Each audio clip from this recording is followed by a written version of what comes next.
نحمده ونستعينه ونستغفره ونؤمن به ونتوكل عليه ونعوذ بالله من شرور أنفسنا ومن سيئات أعمالنا من يهده الله فلا مضل له ومن يضلل فلا هادي له ونشهد أن لا إله إلا الله وحده لا شريك له ونشهد أن محمدا عبده ورسوله أما بعد فأعوذ بالله من الشيطان الرجيم بسم الله الرحمن الرحيم قال الله تبارك وتعالى يا أيها الذين آمنوا اتقوا الله حق تقاته ولا تموتن إلا وأنتم مسلمون صدق الله العلي العظيم وصدق رسوله النبي الكريم ونحن على ذلك من الشاهدين والشاكرين والحمد لله رب العالمين.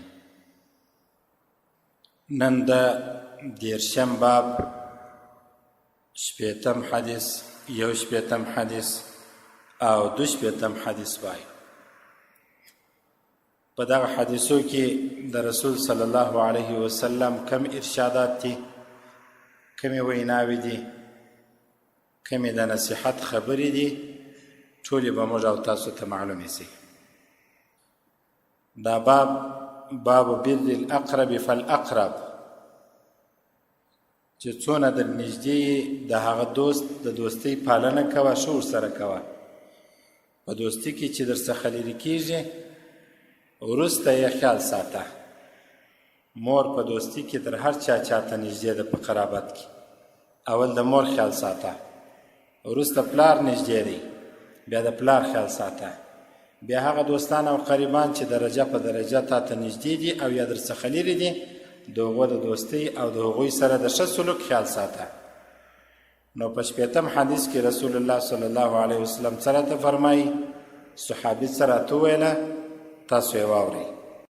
عن المقدام ابن معدي كرب أنه سمع رسول الله صلى الله عليه وسلم يقول، حضرت مقداد بن معدي کرب رضی الله عنه صحابي دی فرمایي، د رسول علیه الصلاة والسلام څخه واورېدله، نبی علیه الصلاة والسلام دا خبره داسې کوله: ان الله یوصیکم بامهاتکم، بېشکه الله رب العزت تاسو ته د خپلو مندو په باره کې توصیه کوي، وصیت کوي.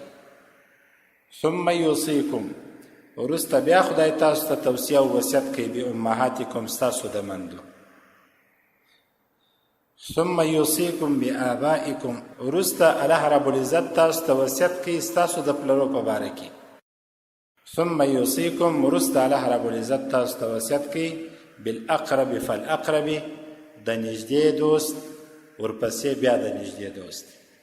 په دې حدیث شریف کې څلور طبقې انسانان یاد شول. اول مندي، ورپسې پلرونه، ورپسې نور قریبان چې درته نږدې وي او لرې وي. الله رب العزت د جناب نبی کریم صلی الله علیه وسلم په حدیث کې معلومه سول چې خدای موږ ته وصیت د مور او پلار سره د ښه ګزارې کوي، چې تاسو اول وار د خپلې مور سره ښه ګزاره کوئ، نیکي کوئ. په نورو حدیثو کې دا راغلل چې یو صحابي د رسول علیه الصلاة والسلام څخه پوښتنه کوي، وایي د چا سره ښه ګزاره وکړم، حقداره د ښې ګزارې څوک ده؟ نبي علیه السلام څلور وار ورته وایي د مور سره، مور سره، مور سره، مور سره. پنځم وار ورته وایي د پلار سره دې هم ښه ګزاره کوه. په نور حدیثو کې راځي چې درې واره یو صحابي پوښتنه کوي د چا سره ښه وکړم ای د الله رسوله. الله رسول ورته فرمایي چې د مور سره، د مور سره. درېم یا څلورم وار الله رسول ورته فرمایي چې د پلار سره. د آیاتو د حدیثو څخه معلومیږي چې د مور حق در پلار ډېر دی، او د دې حدیث څخه هم معلومیږي چې اول وار که ته ښه ګزاره کوې د مور سره یې وکړه، بیا د الله رب العزت رسول ورته فرمایي چې الله وصیت وکړي چې د مور سره ښه ګزاره وکړه. په درېم قدم کې د الله رسول ورته وایي چې الله وفرمایله چې د پلار سره، بیا د پلار سره، بیا د نورو دوستانو سره، هغه دوستان چې تا ته نږدې وي. د دې حدیث شریف کې درې طبقې انسانان ذکر شول. درته مې ویل اول د مور او پلار سره ښه ګزاره، بیر نیکي کول، دا د هر انسان وظیفه د کار دی. دوهم د خپلو پلرو سره ښه ګزاره او بیر نیکي کول، دا د هر انسان کار دی. درېم د خپلو قریبانو سره، قریبان چې تا ته نږدې وي. څلورم هغه قریبان چې تا څخه لرې وي. الله دې موږ ته وس راکړي. چې په دغه ترتیب باندې د خپلو مندو سره، په دغه ترتیب باندې د خپلو پلرونو سره، په دغه ترتیب د خپلو نږدې دوستانو او لیرو قریبانو سره حسن سلوکشه گزاره او نیکي وکړو. که دې زکات ورکوئ، که دې خیر و خیرات کوئ، که دې ښه خبره کوله، اول یې د خپل مور او پلار سره کوه. زکات خو مور او پلار ته نه ورکول کېږي، نه زامنانو لوڼو ته ورکول کېږي، نه لمسیانو لمسۍ ته ورکول کېږي، نه اناګانو نیکهګانو ته ورکول کېږي. یا که دې ښه ګزاره کوله، ښه خبره، اول د مور څخه شروع کوه، بیا پلار ته، بیا د نورو قریبانو سره. او که دې اول خیر و خیرات کوئ، د بازار څخه د یو څه سودا راوړل، اول د خپلې مور حصه په میوه کې جلا کوه ورکوه، بیا وروسته خپلې کوروالا او خپلې کورنۍ ته ورکوه. داسې ونه سي چې خپله حصه د کورنۍ جلا سي، مور په آخري کې یاده سي، یا اول مور یاد سي، بیا پلار یاد سي، بیا خپله بیبي او کوروالا او کشنیان او خپل اولادونه یاد سي. داسې نه وي چې اول اولادونه وي، وروسته نو هغه پاته حصه هغه چا ته ورکول سي چې په کور کې سپین ږیری پلار وي یا سپین سرې مور وي. اول داسې کوي قدرمنو. د دې حدیث څخه دا معلومه سوله چې تاسو اول د خپلو مندو سره، بیا د مندو سره، بیا د پلرو سره، بیا د پلرو سره، او بیا په پنځم وار کې تاسو د خپلو نږدې قریبانو سره ښه ګزاره کوئ. بیر کوئ، نیکي. بیر چې ته ویل کېږي، که دې مجلس ورسره کوئ، اول د مور سره په خونه کې ماښام مجلس کوه، په دویم قدم کې د پلار سره. که مور و پلار دواړه په خونه کې وه، ګورځه د هغو سره مجلس کوه. او که دې پلار نه و، یوازې د مور وه، د کوروالا پر ځای اول د مور سره مجلس کوه. ان الله یوصیکم بامهاتکم. خدای تاسو ته وصیت کوي د خپلو مندو په باره کې. ستاسې مندې څنګه دي، بیا وصیت درته کوي، بیا د پلرو په باره کې بیا وصیت درته کوي، بیا د نږدې قریبانو دوستانو په باره کې. د سفر څخه راغلې، اول به کم کار کوي، اول به ځې د مور لاس ورمچوې، ورځې به د مور سره به روغبړ ستړی مسې کوې، بیا به خپلو کشیانو ته راځې. د دې لا ښه خبره دا ده چې د سفر څخه راغلې، اول مسجد ته ولاړ شه، 2 رکعته نفل وکړه چې خدای په شکر په خیر او په عافیت دې راورسولم، ښه دې راورسولم. بیا ولاړ شه کور ته، د مور او پلار لاسونه ورمچ کړه، روغبړ ورسره وکړه. بیا نو ځه خپلې خونې ته. دا ځینې ځوانانو شکایتونه چې کله مور او پلار قریبان یې راوړي، وایي زموږ سره داسې ګزاره کوي، 4م و 5م وار بیا مور غږ ور وکړي چې څنګه دی، په 10م وار مور ته غږ ور وکړي چې مورې فارغه نه وم، ستړې وم، زارترکې وم، په سفر کې ستړی نه یې، د انډیوالانو سره په خندا ستړی نه یې، په بازیو ستړی نه یې، په خندا ستړی نه یې، په هېڅ چي باندې ستړی نه یې، په هېڅ چي ستړی نه یې. خو چې کله کور ته راورسېدی بیا ستړی سي. یا داسې ونه سي، هېڅکله داسې ونه سي. اول د مور سره، بیا د پلار سره، او بیا د خپلو نږدې قریبانو او دوستانو سره ښه ګزاره وسي.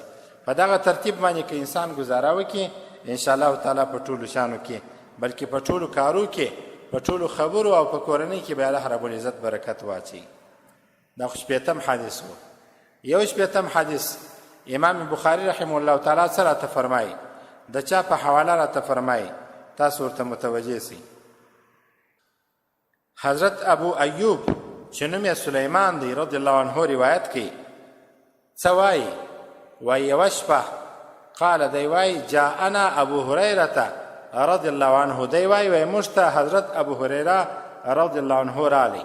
په کومه شپه رالی؟ عشیة الخمیس، د جمعې د شپې په ماښام، لکه د برایي ماښام. نن خو د جمعې ورځ ده، دا که د برایي ماښام. لیلة الجمعة، د پنجشنبې په ماښام چې د جمعې شپه جوړېدله. حضرت ابو ایوب چې نوم یې سلیمان دی رضی الله عنه، دی فرمایي وایي حضرت ابو هریره رضی الله عنه د جمعې په شپه چې د پنجشنبې ورځې ماښام و ماخستن و موږ ته راغی.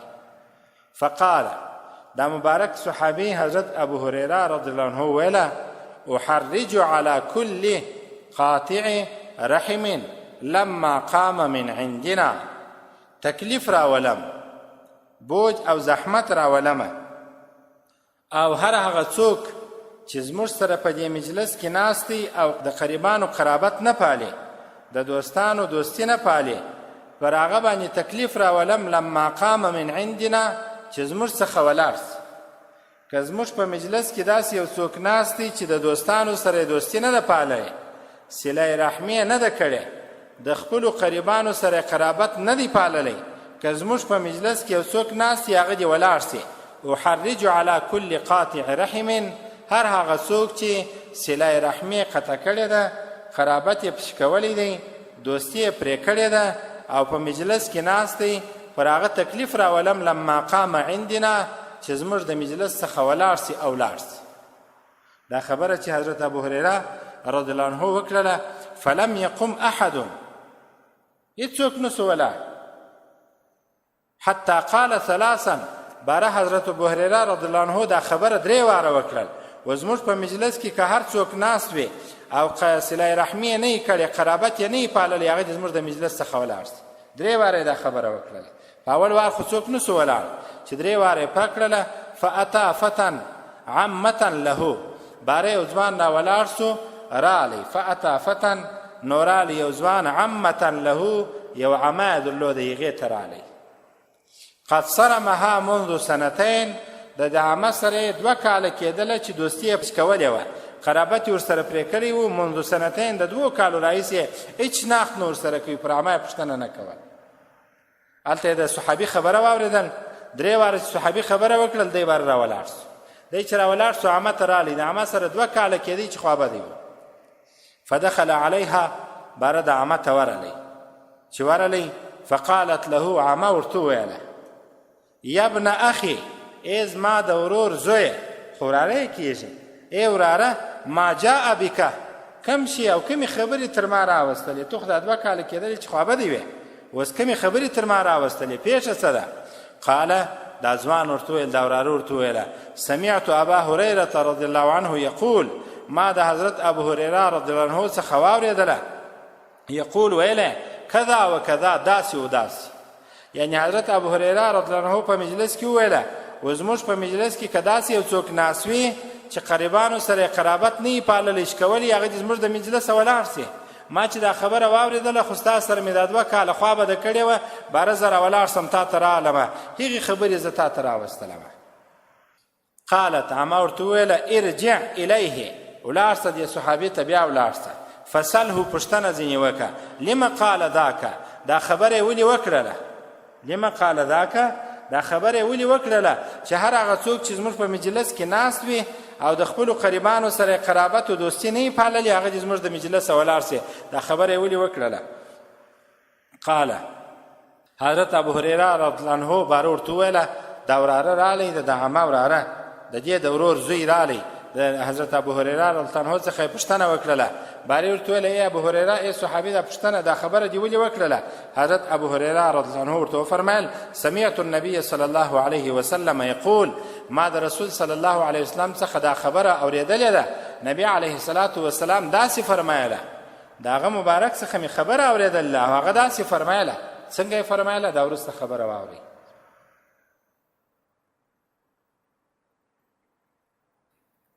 حضرت ابو هريره رضی الله عنه فرمایل چې ما د نبی علیه الصلاة والسلام څخه دا خبره اورېدلې ده، ان اعمال بني آدم، د انسانانو ټوله کارونه، د بني آدم، د آدم د زامنانو ټوله کارونه، ټوله اعمال، تعرض على الله تبارک وتعالى عشیة کل خمیس، هر جمعې شپه د 5 شنبې ماښام، لیلة الجمعة، چې د جمعې شپه جوړیږي، هر جمعې شپه، هر د 5 شنبې ماښام الله رب العزت د ټولو انسانانو اعمال پیښیږي، د ټولو انسانانو.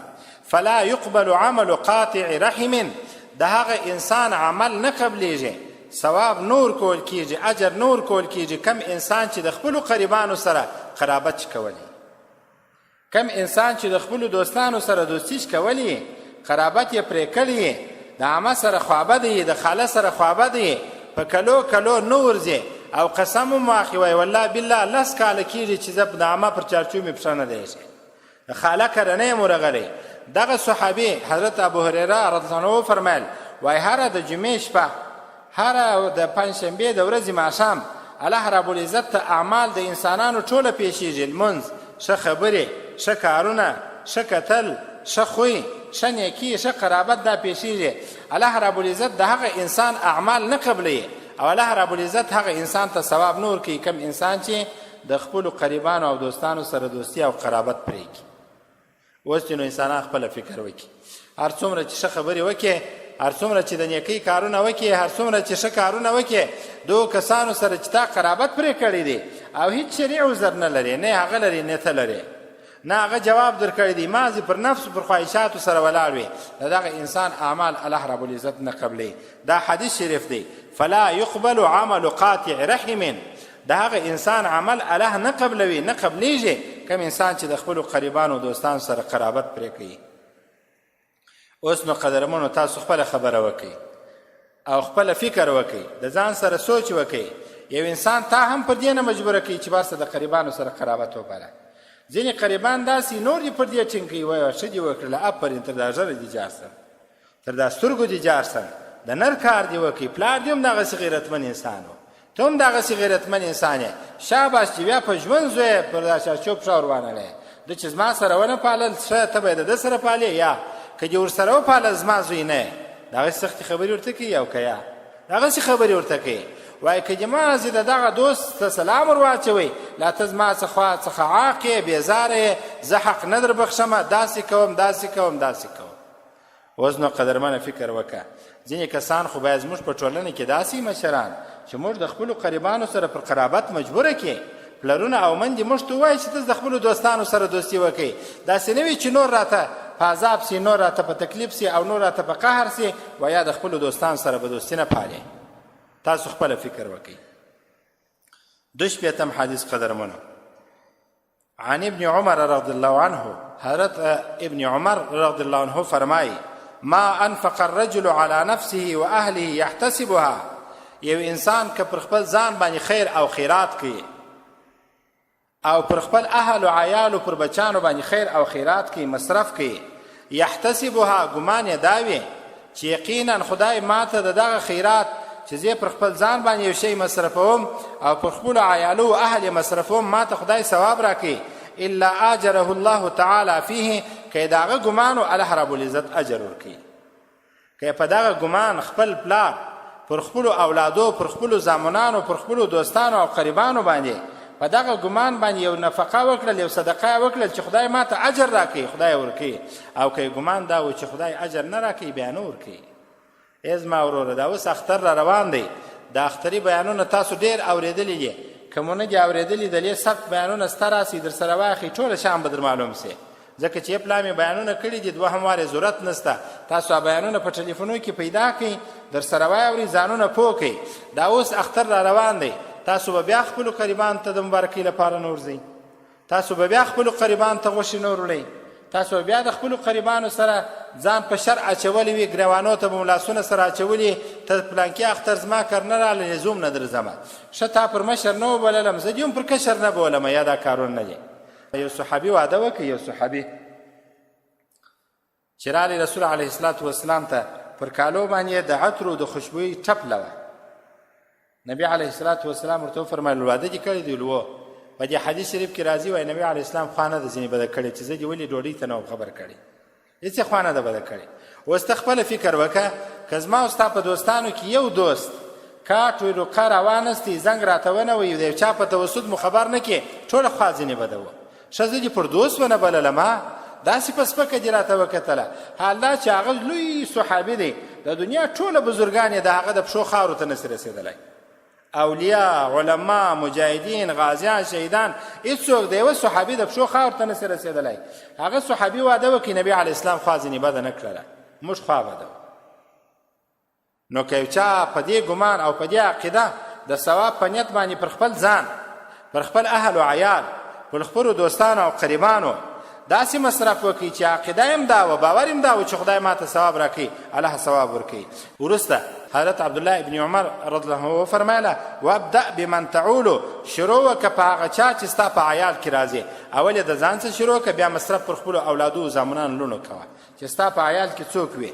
فإن کان فضلا، که چیرې دې د دنیا و سامانو د شتمني و دولت و مال بلابود سو نو بیا کم کار کوه. فالاقرب الاقرب، بیا خپلو نږدې دوستانو ته دا شی ورکوه، د پسه غوښې اول خپلو قریبانو ته ورکوه، خیر او خیرات اول پر ځان کوه پر عیالو یې کوه بیا وروسته خپلو نږدې قریبانو ته ورکوه. وان کان فضلا فناول، او که بیا هم خیر و خیرات بلابود سو بیا نورو قریبانو دوستانو همسایګانو ته ورکوه. اوس کله کله ځینې همسایګان داسې کار کوي، زه ورسره مخالف یم. د کم شي سره همسایه به تعمیر لري، بلډینګ به لري، ماڼۍ به لري، قصر به لري، موټران به لري، هر څه به لرې، شتمني او ثروت به لرې، بیا هم چې کله دغه بل همسایه پسه حلال کې نورو غریبانو ته یې نه ورستی، خپل همسایه ته ورستی. زما خپل شخصي نظر دا دی چې ته د دغه همسایه پر ځای باندې د خپل د غوښو کوټه او برخه و هغه چا ته ورواستو چې ستا دوستان او قریبان دي، بیا نورو غریبانو او مسکینانو ته ورکه. د دې سړي خو هسې هم هره شپه د خپلې اشپزخانې څخه د غوښو کټو ده او بوی ځین راوځي د اشپزخانې څخه د غوښو بوی او د غرمې بوی د هغه چا خیمې او د هغه چا کور او کوټې ته ورواستو چې په کلو او په میاشتو یې غوښه خوړلې نه وي. داسې کار کوئ. الله دې په ټولو خبرو د عمل کولو توفیق راکړي.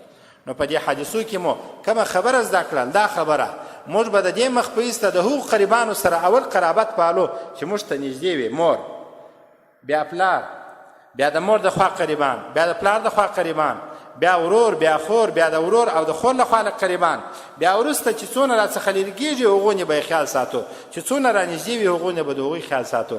الله دې پر ټولو خبرو د عمل کولو توفیق راکړي.